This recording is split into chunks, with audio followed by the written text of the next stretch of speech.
Bienvenue dans cette nouvelle vidéo dans laquelle on va voir 9 moyens d'éviter les craquages quand tu manges cétogène, d'accord, quand tu as une alimentation cétogène. Je fais cette vidéo parce que je sais que pour beaucoup d'entre vous, c'est pas forcément évident tout le temps quand il y a des invitations, quand on part en vacances, etc. etc. Donc on va voir 9 moyens pour soit prévenir les craquages, soit savoir quoi faire derrière pour revenir le plus rapidement en cétose. Donc je m'appelle François Bellé, je suis naturopathe et je suis spécialisé en alimentation cétogène et en jeûne intermittent et j'aide les personnes qui désirent perdre du poids et retrouver une bonne énergie à atteindre leurs objectifs. Si ça n'est pas déjà fait, je t'invite à cliquer sur le bouton s'abonner juste en dessous et à activer la cloche, ça te permettra d'être averti dès que je sors une nouvelle vidéo. D'ailleurs, si tu démarres en alimentation cétogène ou si tu l'as pratiqué un temps, puis tu as abandonné et tu as un petit peu de mal à t'y remettre, je t'invite aussi à regarder en description de cette vidéo, je t'ai mis un lien vers mon kit de démarrage cétogène. Dedans, tu trouveras une formation qui va te permettre de te donner les bases de l'alimentation cétogène pour que tu puisses partir du bon pied. Je t'ai mis aussi également le guide du jeûne intermittent pour que tu puisses déterminer quel jeûne intermittent est le plus adapté à ton rythme de vie. Et enfin, tu accèdes à 7 jours de plan alimentaire 100% cétogène pour t'aider à commencer encore une fois le plus facilement possible. Et voilà, tu as accès aux menus, tu as accès aux recettes, aux listes de courses, etc. pour 7 jours. Donc je pense vraiment que ça peut t'aider à t'y remettre ou à débuter. Allez, on commence dans le vif du sujet avec cette question. Combien de temps il te faut pour revenir à ton état de cétose lorsque tu fais un craquage? Alors quand je dis état de cétose, c'est l'état de cétose précédent dans lequel tu étais. Mais c'est pas seulement, on va dire, le niveau de cétonémie que tu avais. C'était aussi le niveau d'inflammation générale de ton corps. Tu le sais, l'alimentation cétogène est une alimentation anti-inflammatoire, d'accord? Plus tu la pratiques, plus les inflammations dans ton corps baissent. Donc le fait de faire un écart va avoir un impact donc sur ta cétose, bien entendu, mais aussi sur ton état inflammatoire général. Donc ce qui est important, c'est de revenir à cet état à la fois de cétose et à cet état d'inflammation relativement basse que tu avais avant de faire ton craquage, ok? Alors pour savoir ça, ça dépend d'un tas de facteurs, d'accord? Il peut y avoir ton âge, il peut y avoir depuis quand tu es en cétose, d'accord? Ça peut être donc ton niveau de céto-adaptation ou non, la qualité de ton métabolisme, bien entendu, la durée du craquage aussi, j'ai envie de dire la qualité de ce craquage, avec quoi tu as craqué? Est-ce que tu as craqué avec des glucides plutôt sains et sans gluten, d'accord? Plutôt IG bas, on va dire. Ou est-ce que tu as craqué avec, je sais pas, de la junk food ou des gâteaux ultra sucrés, voilà, pendant plusieurs jours? Ça va avoir forcément un impact sur la durée pour revenir à ton état de cétose et d'inflammation générale précédent. Alors on va voir deux cas ensemble. Si tu es céto-adapté, que tu manges céto depuis relativement longtemps, que tu es bien adapté au gras et que ton corps l'utilise bien, et que lors d'une soirée tu vas manger des glucides, ok, l'impact sera relativement bas, voire minimum, et ça fera le retour à ton état de cétose et à ton état d'inflammation générale se fera en quelques heures. Moi je dirais entre 12 à 24 heures. Pourquoi ça revient aussi vite? Tout simplement parce que tu es adapté au gras, d'accord? Ton corps a changé physiologiquement et maintenant il est complètement adapté au gras et plus du tout adapté aux glucides. Donc du coup il va revenir à son état initial beaucoup plus rapidement que si tu es complètement adapté aux glucides, donc au sucre, et pas du tout adapté au gras. D'ailleurs, c'est une des raisons pour laquelle, dans ma méthode, donc la méthode que j'aime bien appeler Cétoflex, je conseille de réintroduire stratégiquement des glucides une fois qu'on a atteint l'état de céto-adaptation. Le deuxième cas, c'est si tu débutes en cétogène ou si tu n'es pas encore céto-adapté, donc tu pratiques le céto depuis, on va dire, je sais pas, 2, 3, 4 semaines. Dans ce cas, forcément, l'impact sera plus important et tu mettras beaucoup plus de temps, il y aura un plus grand délai pour retrouver ton état de cétose initial et ton état inflammatoire général initial. Et ça s'explique tout simplement, ça revient à l'exemple numéro 1, c'est tout simplement que ton corps n'a pas encore fait le switch vers l'utilisation du gras comme carburant primaire. Donc forcément, il n'est pas encore un vrai brûleur de graisse. Donc si tu fais un écart, tu vas mettre plus de temps à revenir vers ton état précédent. Avant de passer à la suite et te donner donc ces 9 fameux conseils pour t'aider à prévenir les craquages et aussi t'aider à bien gérer l'après-craquage, j'aimerais que tu me dises en commentaire si tu as souvent des craquages et si surtout ça t'a poussé à abandonner l'alimentation cétogène. Tu me mets ça juste en commentaire, ça m'intéresse beaucoup de le savoir. Alors avant de savoir quoi faire par rapport à un craquage, il faut se poser la question, pourquoi ce craquage? D'accord? Est-ce que c'est parce que tu ne te sens pas suffisamment satisfaite avec l'alimentation cétogène?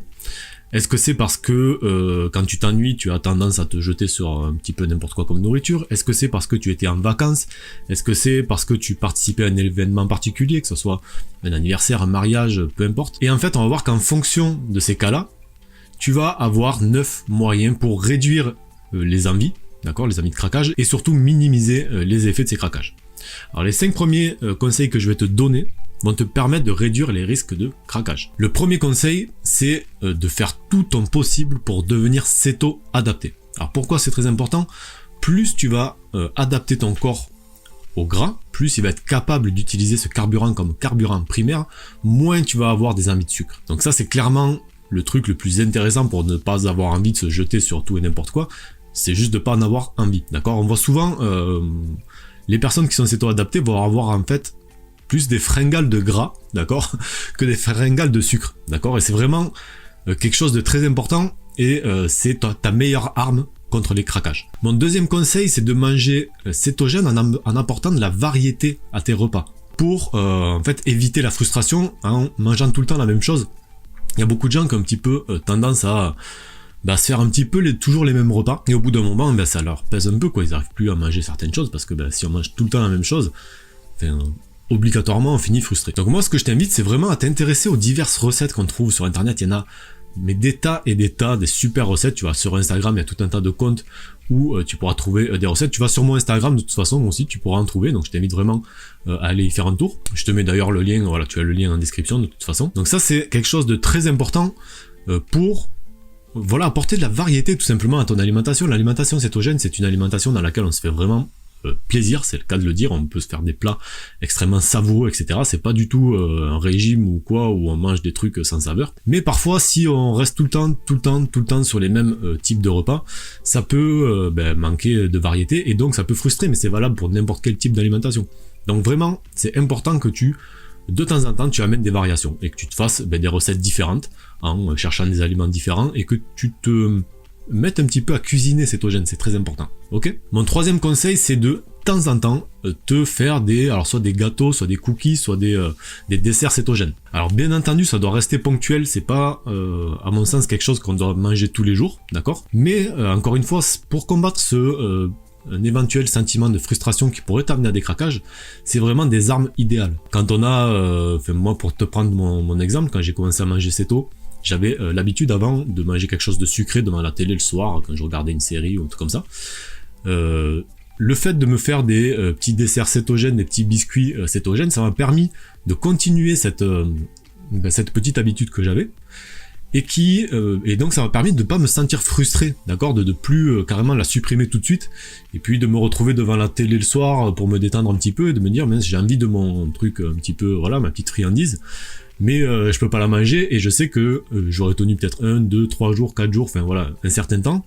Mais au bout d'un moment, ça m'aurait vraiment manqué et ça aurait été clairement quelque chose qui aurait pu me faire craquer. Le fait d'avoir, alors je me faisais soit des cookies céto, soit des fat bombs, enfin voilà, des petits trucs que je pouvais prendre devant la télé en mangeant 1 ou 2 biscuits, et ça m'a permis de garder cette habitude-là, d'accord, de petit à petit aller vers de m'habituer beaucoup en fait à ces desserts céto qui ont le goût beaucoup moins sucré que des desserts classiques et donc de pouvoir continuer comme ça à manger céto sans me sentir frustré du tout.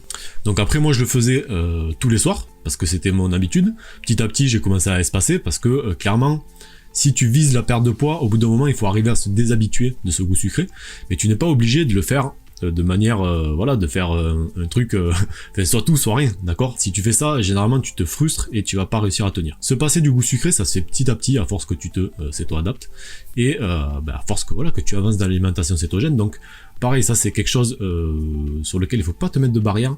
C'est important aussi de s'en rendre compte. Passer du sucre, c'est un chemin, d'accord? C'est pas parce que tu manges céto que d'un coup tu manges plus du tout de choses avec des goûts sucrés. Et justement petit à petit tu remplaces tes desserts classiques ou tes gâteaux classiques par des desserts ou des gâteaux cétogènes et petit à petit tu baisses ta consommation de gâteaux cétogènes pour arriver à manger simplement une fois de temps en temps pour te faire un petit plaisir. Le quatrième conseil, c'est de vider les placards de tous les aliments qui sont pas céto, d'accord? Que ce soit de la junk food, soit tu m'as compris, des gâteaux, enfin des trucs ultra sucrés que tu gardes dans un placard. Alors si tu vis en famille et que tout le monde mange pas cétogène, par exemple tes enfants, ce que je t'invite à faire, et c'est quelque chose qui fonctionne très bien, c'est de coller sur ton placard une photo de ton pourquoi. D'accord? Ton pourquoi, j'en ai déjà beaucoup parlé, mais ton pourquoi, c'est ce qui fait que tu veux suivre ce type d'alimentation santé. D'accord? Ton pourquoi, c'est pas juste de perdre du poids. Ton pourquoi, c'est pour qui tu veux perdre du poids. Pourquoi tu veux perdre du poids. Souvent, c'est pour qui, c'est pour ça que j'ai dit ça en premier. Pour qui tu veux perdre du poids? Pour qui tu veux être en bonne santé? Quelque chose de très puissant. Alors généralement, c'est nos enfants, ok, qu'on veut le faire quand on est en surpoids et que ça menace par exemple notre santé, ou que ça menace, enfin voilà, quelque chose dans notre vie qui ferait que c'est important qu'on perde ce poids ou qu'on retrouve une bonne énergie. Généralement, c'est nos proches qui nous donnent, on va dire, la force nécessaire pour le faire, d'accord? Et c'est ce que j'appelle le pourquoi. Donc ce que je t'invite, si par exemple ce sont tes enfants qui sont ton pourquoi, que tu fais ça pour tes enfants, tu colles une photo de tes enfants sur ce fameux placard, d'accord, dans lequel il y a toutes ces cochonneries. Comme ça, à chaque fois que tu auras envie, tu vois, que tu t'ennuieras par exemple, et que tu auras envie d'aller dans ce placard pour prendre quelque chose, tu verras tes enfants, tu verras ton pourquoi, et tu sauras pourquoi tu n'as pas ouvert ce placard et prendre ces aliments, ok? Après, clairement, la meilleure solution, c'est carrément tout donner ou tout jeter, peu importe, pour ne pas être tenté, et se faire, par contre, une petite réserve dans le cas cétogène. Et enfin, mon dernier conseil, et c'est pareil, c'est pour éviter d'avoir des sentiments de frustration, par exemple, c'est de temps en temps te faire des véritables festins cétogènes. C'est des repas pendant lesquels, clairement, tu vas surmanger. Tu vas vraiment manger plus que d'habitude, tu vas vraiment te faire un festin, hein, c'est le mot. Alors clairement, c'est pas un truc qui va aller dans le sens de ta perte de poids, parce qu'on peut très bien prendre du poids en alimentation cétogène. Il faut voir plus loin que ça, il faut voir plus long terme que ça. Ce sont des moments où tu vas te faire un plaisir énorme, où tu vas beaucoup manger, où vraiment c'est quelque chose qui va être, voilà, ça peut être sur une journée complète même. Et surtout, ça va te permettre, encore une fois, de lutter contre le sentiment de frustration. Et de temps en temps, encore une fois, on en revient à ça, mais te faire voilà, vraiment un repas plaisir de fou, quoi, avec tout un tas de choses à manger, tout en restant bien sûr céto. Et voilà, ça c'était mon 5e conseil, c'est quelque chose aussi qui marche très très bien. Il faut surtout pas avoir peur, te dire oui, mais si je mange pendant une journée, je me fais trop plaisir, je vais prendre un kilo, un demi-kilo, enfin bref, ça on s'en fout, pense beaucoup plus long terme que ça.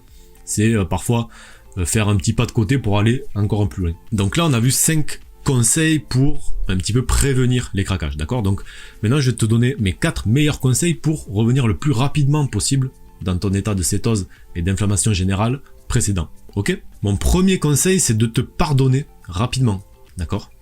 Souvent, les personnes qui font un écart, derrière, s'en veulent à mort. Elles se trouvent nulles, elles se disent qu'elles y arriveront jamais, elles ont envie d'abandonner, tout un tas de choses comme ça. C'est normal d'avoir ce sentiment, mais il faut vraiment se tourner un petit peu sur soi, se regarder et se dire, bon ok, j'ai craqué, ok, j'étais, ben ouais, voilà, ok, j'ai craqué. D'accord, bon maintenant je l'ai fait, c'est derrière moi, c'est trop tard, ça sert à rien de me flageller pendant des heures, je me pardonne, je m'autorise à faire des erreurs, d'accord, d'ailleurs c'est, je sais pas, c'est comme ça qu'on avance, quoi, en faisant des erreurs, c'est pas en faisant tout juste tout le temps, c'est en se trompant, en se relevant, en avançant, en apprenant de ses erreurs, ok? Donc pardonne-toi très rapidement tes craquages, d'accord?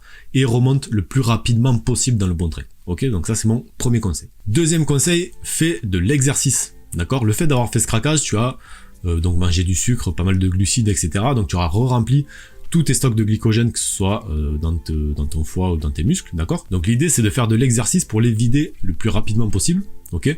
Et revenir en cétose le plus rapidement possible. Troisième conseil, bien sûr, c'est de jeûner, ok? Pour rentrer en cétose, le meilleur moyen c'est de ne pas manger, clairement. Donc si tu as l'habitude du jeûne intermittent, moi je te propose d'essayer de jeûner le plus longtemps possible. Clairement, si tu arrives à faire un jeûne au moins de 24 heures, c'est juste top. Si tu peux aller un peu plus loin, même faire du 36 heures, c'est encore mieux. Si tu te sens pas encore capable de ça, il n'y a aucun souci. Même le simple fait de faire un 16 heures, de faire un 18 heures, de faire un 20 heures, c'est déjà super. Sache juste que c'est un des meilleurs outils pour revenir le plus rapidement en cétose. Et enfin, mon 4e conseil, c'est si tu sais que tu vas faire ce craquage parce que tu es invité, parce que peut-être que tu as décidé aussi de faire ce craquage, d'accord, tu le sais, tu t'es préparé, mais justement c'est la préparation, prépare l'après, d'accord.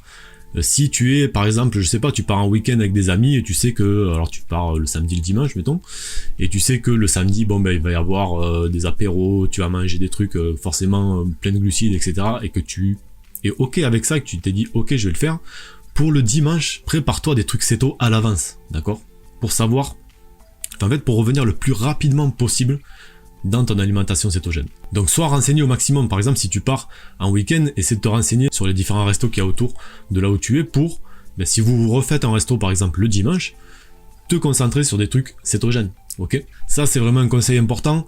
La préparation, c'est ultra important d'ailleurs, je veux dire, c'est valable aussi pour, on va dire, ça aurait été valable pour la première série de conseils que je t'ai donné, dans laquelle on a vu comment prévenir les craquages, se préparer. Tu vois, quand tu pars, si tu dois partir en vacances, essaye de voir ce qu'il y a à manger dans le coin où tu vas, dans le coin du monde où tu vas, dans le coin de France où tu vas, d'accord?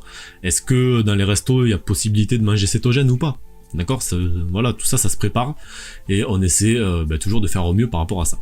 Voilà, c'est tout pour mes conseils pour cette vidéo, j'espère vraiment que ça t'a plu. Si tu veux avoir un petit résumé de cette vidéo, je t'invite à regarder en description, je t'ai mis un lien pour récupérer les notes de la vidéo, d'accord? Il y a les notes aussi de mes anciennes vidéos, donc si ça t'intéresse d'avoir tout ça sur papier, tu peux l'obtenir.